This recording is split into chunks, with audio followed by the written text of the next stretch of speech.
A game that felt like our New York Jets were dominating in ends in a heartbreaking fashion. The Jets suffer a 19-9 home loss to the LA Rams. We'll get into that and much more all here on a post-game edition of NY Flight Jets Talk. Jets, Jets, let's go.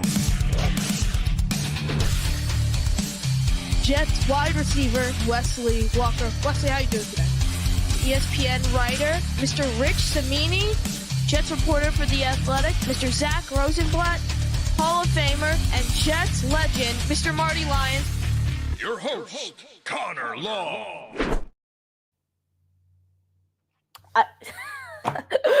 I don't even know what to say anymore, guys. I don't even know what to say. I mean, a game that I thought the Jets got off to a hot start to, especially from an offensive standpoint. I thought the Jets were dominating early on in the game. They were moving the ball down the field. The offense was humming, leading 6-0 at the end of the first quarter. Of course, Anders Carlson missed the extra point after the touchdown. Then we get into the second quarter. Jets score 3, LA scores 6. So it's 9-6 entering halftime. At halftime, I was, feeling really good about the game. If we want to go quarter by quarter here, feeling really good about the game. I thought the offense was simply dominating. I thought Rodgers had a great game. The Jets were really killing in the time of possession today. I thought, let me get the exact number up here from a time of possession. 32 minutes time of possession. So they had the ball a lot today, but it's the same story. You have your kicker who misses an extra point and a field goal. You can't win like that. And then, penalties on and on. The aggressiveness on fourth down, I liked. I'm going to be honest, I really like the aggressiveness on fourth down. The Jets went 2 for 5, though. Here's my thing with going for it on fourth down, especially today. I liked the decision to go for it. I did not like the play calls. They got it 2 out of 5 times. I'll give some examples. You're in your own territory. And I think they were at their own, 25, 30-yard line, something like that. It's 4th and 2, and you just run right up the middle with Breece Hall. It was 4th and 1. I vividly remember this play. And you just run right up the middle with Breece Hall.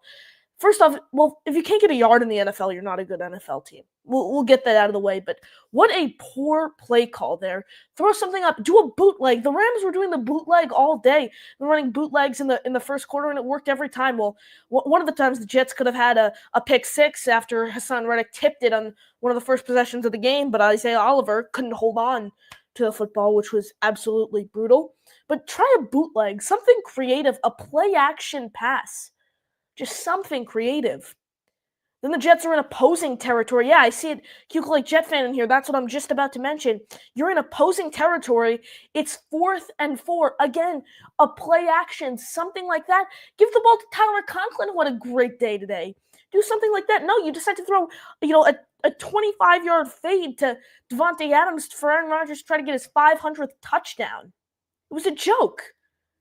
He was forcing the ball to Devontae all day just so we can, he could say, oh, Devontae caught my 500th touchdown. Whoop-de-doo.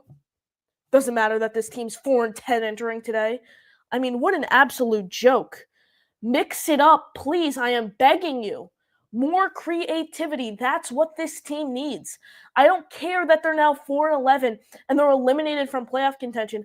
I want fun football to watch. That is what I want. Someone I was looking forward to watching today who played a solid amount of the game was Olu Fashanu, but he went down with that brutal foot injury. Prayers up to him. I hope all okay with him.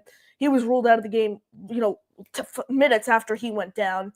Cart came out right away. Seemed like a really brutal injury, so I hope he's okay. But even him, who's looked great all season, only allowed 1 sack entering today. He had 2 penalties. He had, a holding? He had a holding and an ineligible receiver downfield. Morgan Moses was illegally downfield. I mean, Max Mitchell. The offensive line, I thought, was good in protection, but there were some costly penalties. I thought overall they were good in protection. I don't think – did they allow a sack day? They allowed 1 sack.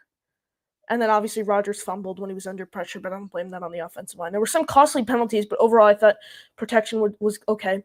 How about Max Mitchell? He comes into the game after Fashion, who goes down. Jets, it would have been a 44-yard attempt for Carlson, which didn't even matter because he sailed it way left. But Max Mitchell, Rodgers clearly just wanting it to go into the 2-minute warning, trying to draw the defense offsides to get a first down like he does, 9 out of 10 times. And freaking Max Mitchell jumps on his own quarterback's cadence. I mean, what an absolute joke. Absolute joke today. Scoring 9 offensive points with 32 minutes of possession. This team had an opportunity. I'd say they could have scored 20 points today. 1,000%. They could have 1,000% scored 20 points today. But another team will give the Jets an opportunity and they simply blow it. That's what this team does. They get handed opportunities here. Here it is on a silver platter, and they blow it. That is the overall morale of this team, and that's what it's been now for 14 seasons, and especially this season. That's what it's been. There's no you can't sugarcoat it anymore. You're 4-11. 4-11. Penalties. Not taking advantage of opportunities. Poor creativity. It's just awful. Terrible. Another loss to a game that you can easily win. This game could have easily been won. 1,000%.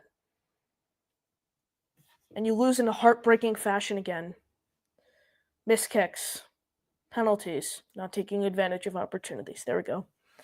One bright side, second game in a row, the Jets got an interception. And it was from Tony Adams, who, guess what, Woody Johnson called to bench a few weeks ago, which we learned in one of the, 1,000 bombshell reports from The Athletic. That was an okay day for Tony Adams. I thought that PI call against him was terrible. It's terrible, but that interception was beautiful. I thought Adams had a good game. Obviously, I think he went down with an injury. At a time. So thought that was a nice game from Adams. Sauce was kind of in and out. He was dealing with some injuries. He didn't, stand out in such a negative way when he was on the field. I mean, the rushing defense still continues to do nothing without Quinnen Williams. I was really concerned to see, what Kyren Williams could have done today. And he exploited the Jets' rushing defense as he should. 23 carries, 122 yards, and a touchdown. Blake Corum ripped off a nice run or two. 5 carries for 14. I expected Stafford to lean more towards the passing attack, but he didn't. They exploited that running game as they should. Stafford won 14-19 for 110 yards, a touchdown, and a pick. Nakua, 8 for 56. Kupp, 3 for 24. Tutu Atwell, 1 for 12. Higbee, 1 for 11. Kyren Williams, 1 for 7. The rushing attack that simply killed them. Easy stops, plays that could have been blown up in the backfield. You allow kill you for 15, 16 yards, time in and time out. Those plays starts to add up, and that is how teams lose football games. It's, the rushing defense in recent weeks, it's been, they've showed flashes of promise. Okay, yeah, we're not the same as we were in week 1 and week 2 of the season. We're back to being a competent unit, but then no. They're so inconsistent. The defense as a whole is just way too inconsistent. And that's one of the main reasons why this team doesn't have a winning record and they're eliminated from playoff contention. It's 1,000% what it is. Team has no discipline whatsoever. I don't think Jeff Ulbrich even has any sort of control over the locker room whatsoever. Point blank, period. Prove me wrong, someone, please. He has no control over this locker room, and it is getting out of hand. It really is. Everyone smash the like button. Make sure you are subscribed to the channel. Really appreciate all of your support sticking with us despite yet another dreadful loss. I want to call into the show. Voice your opinion on today's game. Do so by clicking the pinned comment in the chat. Submit all your questions in the chat. I'm about to break down the Jets' offensive performance today. Then I'm going to get to all your questions, comments, super chats. So appreciate you sticking with us. Let's see. Let's pull up Rodgers' line today. I thought Rodgers looked okay. His receivers certainly did not help him whatsoever. I think it was let's see his receivers. I know Alan Lazard had 2 drops today, which 2 drops from Lazard. I thought, he reverted back to, he went away from dropping passes, which we saw from him all of last season. He comes back from injury last week. Really, was it 2 weeks ago? It was in Miami, but we didn't see any of him in Miami. He had a drop last week in Jacksonville. He had 2 drops today. The Jets have 31 drop passes on the season, the most from any team in the league. So all season, Rodgers' receivers have not helped him out whatsoever. And he had an okay day today. 28 of 42, 256 yards and a touchdown. I think he could have had 2 touchdowns today. I think he was really trying to get his 500th. I think he really wanted Devontae to catch his 500th touchdown. I think he really did, for sure. So not awful over him. I mean, if he keeps this up, I think there's something to be said for the potential of him to be a bridge quarterback next season if he keeps throwing for 250 to 300 yards each game. I think there's something to be said and why some would want to argue for him to be a bridge quarterback for this team next season and why he should be brought back. It's going to be interesting to watch these final now. Shoot, we only have 2 games left in the season, which is crazy to think. 2 games left in the season. Let's see how Rodgers looks in these final games. I thought rushing attack was okay. Brees, 14 carries, 52 yards. He broke a few tackles. Isaiah Davis, 3 carries, 12 yards. Braylon Allen, 2 carries, 5 yards. Receiving game, Devontae Adams, 7 catches, 68 yards, and then the touchdown. I thought he had a great catch on that first touchdown. Then Tyler Conklin, 5 catches, 59 yards. I think that was his best game of the season. When Tyler Conklin is utilized correctly, I think he's a top 10, top 12 tight end in this league. The Jets simply can't find a way to utilize their tight ends correctly in the point where you maximize their potential. We saw it's so funny because Aaron Rodgers, during his time with Green Bay, he loved to go to his tight ends, especially in the red zone. And Conklin put up great numbers with Zach Wilson the past 2 seasons, quite frankly. Upwards of 500, 600 yards these past 2 seasons. I expected him to be a huge part of the Jets' offense this season, but that has not been the case. This was his best game of the season, 5 catches, 59 yards. Again, utilized correctly, and I thought he had a great game. Where has this been all season long? Where has it been all season long? He could have been a huge weapon on this, to this team's offense if you just utilized him earlier on in the season and made it consistent. Because he's a special tight end. I want him back next season. I think he gets something. If he comes back, it's a 1-year, $5 million deal, a 2-year, $10 million deal, something like that, with an AAV of probably around $4 million. I want him back next season. Garrett Wilson, 6 catches, 54 yards. I think he only had 7 targets today. I thought he had an okay game. Still, I want the Jets to look his way more. They started to go to him more when the game was kind of over, towards the garbage time section. But still, Rodgers needs to look his way more often because he's, I think he gets extended by this team and he's special. He's approaching 1,000 yards now for his 3rd consecutive season with incompetent quarterback play year after year. I guess Rodgers has been better than Zach Wilson, Trevor Siemian, Tim Boyle this year, undoubtedly. But the past 2 seasons, 1,000 yards with incompetence is incredible, and he's going to hit it again this season, barring a miracle. So he's now only 13 yards away from 1,000 on the season for the 3rd consecutive season in a row. You got to extend Garrett. I think it's something similar. You can get him maybe similar to Devonta Smith's 3 for 75. I think Jalen Waddle got 3 for 81. I would bring Garrett back. He's the only one from that class that I would be willing to extend today. And I'd be willing to bring him back on, a 3 for 80 deal, a 3 for 81, a 3 for 79, something in that range. The 2 comps, again, like I'm looking at, are the Devonta Smith deal with the Eagles and the Jalen Waddle extension. Miami. Those are the 2 comps I'm looking at for Garrett's extension right now. Brees, 5 catches, 38 yards. Lazard spoke about his drops, 2 catches, 20 yards with 2 drops. Ruckert held on to the football today, 2 catches, 12 yards. Braylon Allen, 1 catch, 5 yards. So really, Conklin's probably Devontae had the touchdown, but Conklin's probably going to be my main headline there from the receiving group today just because he had a breakout game and that was his best game of the season.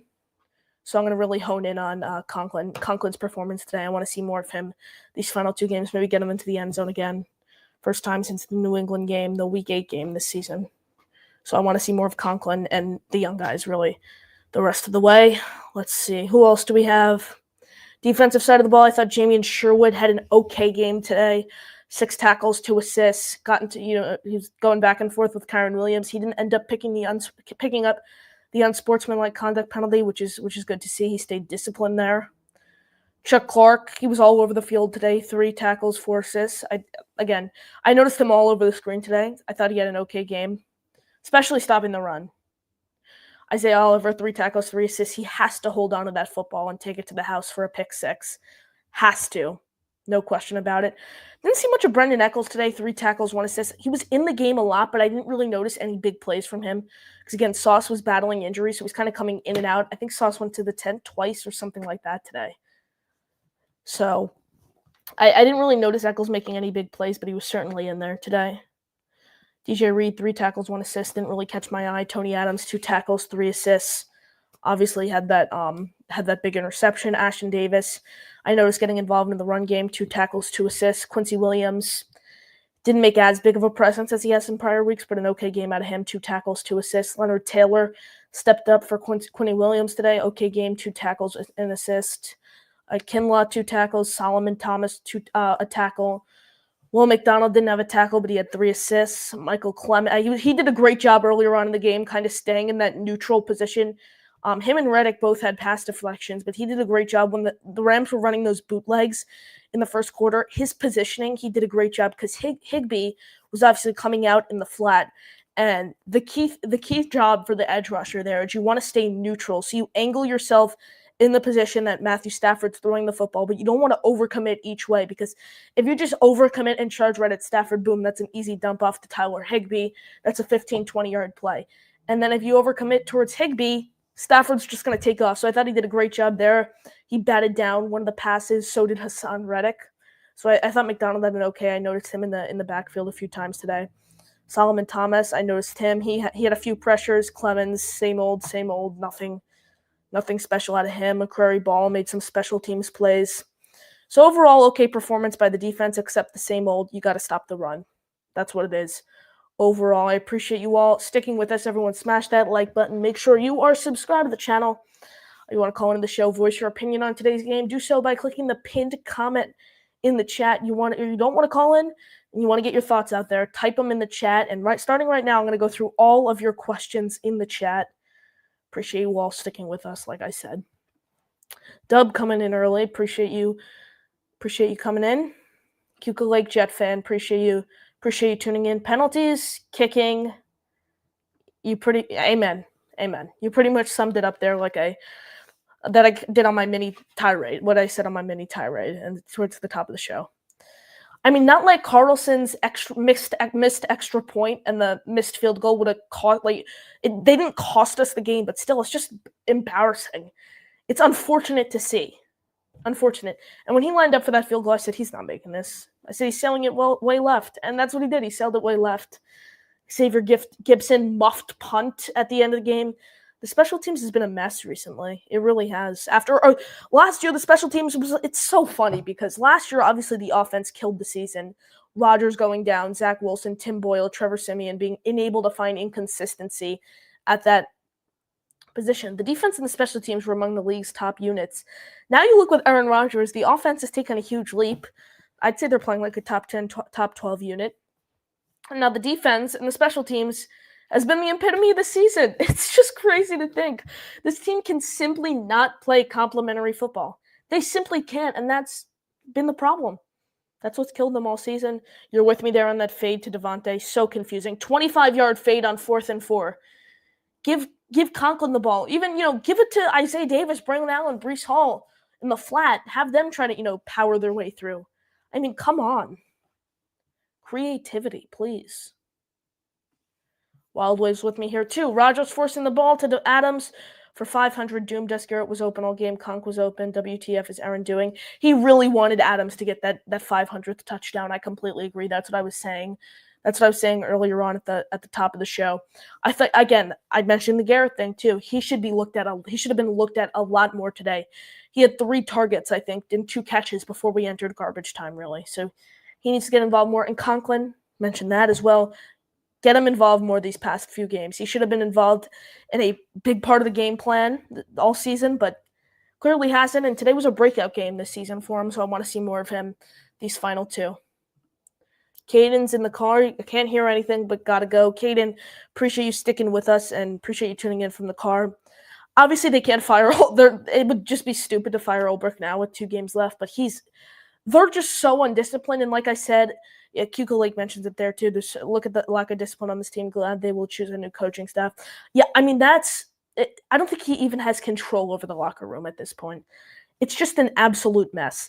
And Woody Johnson, and for all of those who are saying Woody Johnson's a hand on older, he's meddling. He's 1000% meddling right now, but Woody Johnson has a track record of meddling when he does not trust his head coach and general manager. When he trusts his head coach and general manager, he gives them full autonomy over this team, and he sits back and he just watches. He does not meddle when he trusts, when Rex was here, when Mike Tannenbaum was here. He didn't meddle. He meddled when Robert Saleh and Joe Douglas were here. There's a huge difference. The coaching staff's a complete mess right now, and I'm happy we only now have 2 more games left with them before we bring in a Mike Vrabel, hopefully. So, not great. Not great. Let's see. Chris, appreciate you tuning in. Fashiono injury was brutal. We have to be cursed. Of course. I mean, that's our left tackle of the future. I hope it's nothing serious. I think they'll have him sit down now the last 2 games of the season. But yeah, prayers up to him. You got to hope he's okay. Kuka Lake Jet fan. Rams are a perfect example of great coaching. Yeah, I mean, let me see how many penalties they had today. They had the unsportsmanlike conduct penalty. 5 penalties, 45 yards is much better compared to 8 penalties for 62 yards. Also, I just think Sean McVay's a smarter coach than, Jeff Ulbrich is, especially when it comes to game planning, decision making, play calling. He's just an offensive genius. I think I don't think Sean McVay deserves to be put in the same sentence as Jeff Ulbrich. But yeah, the Rams are a really good coach team, and that's why they're 9-6 right now. Sean McVay knows how to maximize the potential on that offense, as well as the defensive side of things. They're also very disciplined. That's what makes them a talented football team. Chef Kevin Gilbert tuning in. Appreciate the support. I know you were at the game. Yeah, I saw that on Twitter. This was an awful game to be at. My toes are frozen. Well, Chef, appreciate you going to the game. But I'm sure you brought a ton of energy to Jet Life Stadium, but that could not have been fun in the freezing weather with all the wind. It could not have been much fun. Could not have been much fun. But yeah, you were not a ton of people were there. So especially now, this team was 4-10 entering today. Not a lot of people want to go to MetLife. Not a lot of people. Mr. Roberts, coaching. Amen. There it is. Same story every single week. Coaching, not being able to capitalize on opportunity. And, you can't force turnovers. It's a mess. BC, I was there you were there too. You and Chef Kevin were both there. I hope you had fun at the game. Going forward on 4th and tied at their own territory cost them the game. I liked the play call. I will say that. You're 4-10. You have nothing to lose. Why not go for it? That's what I said on my pregame show. I wanted them to go for it a lot. I wasn't expecting them to go for it 5 times and not punt the entire game. I thought they would go for it once or twice. I liked the decision. I did not like the play call with Breece Hall. I did not like the play call with Breece Hall. That's where I stand on them going for it on 4th down inside their own territory. Defense was dominant. Why not just punt? I like the aggressiveness. I thought it was the right decision. Again, 4-10, nothing to lose.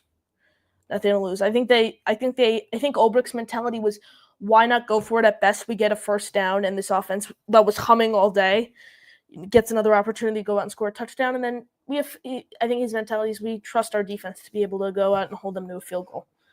I think that's what he was thinking there.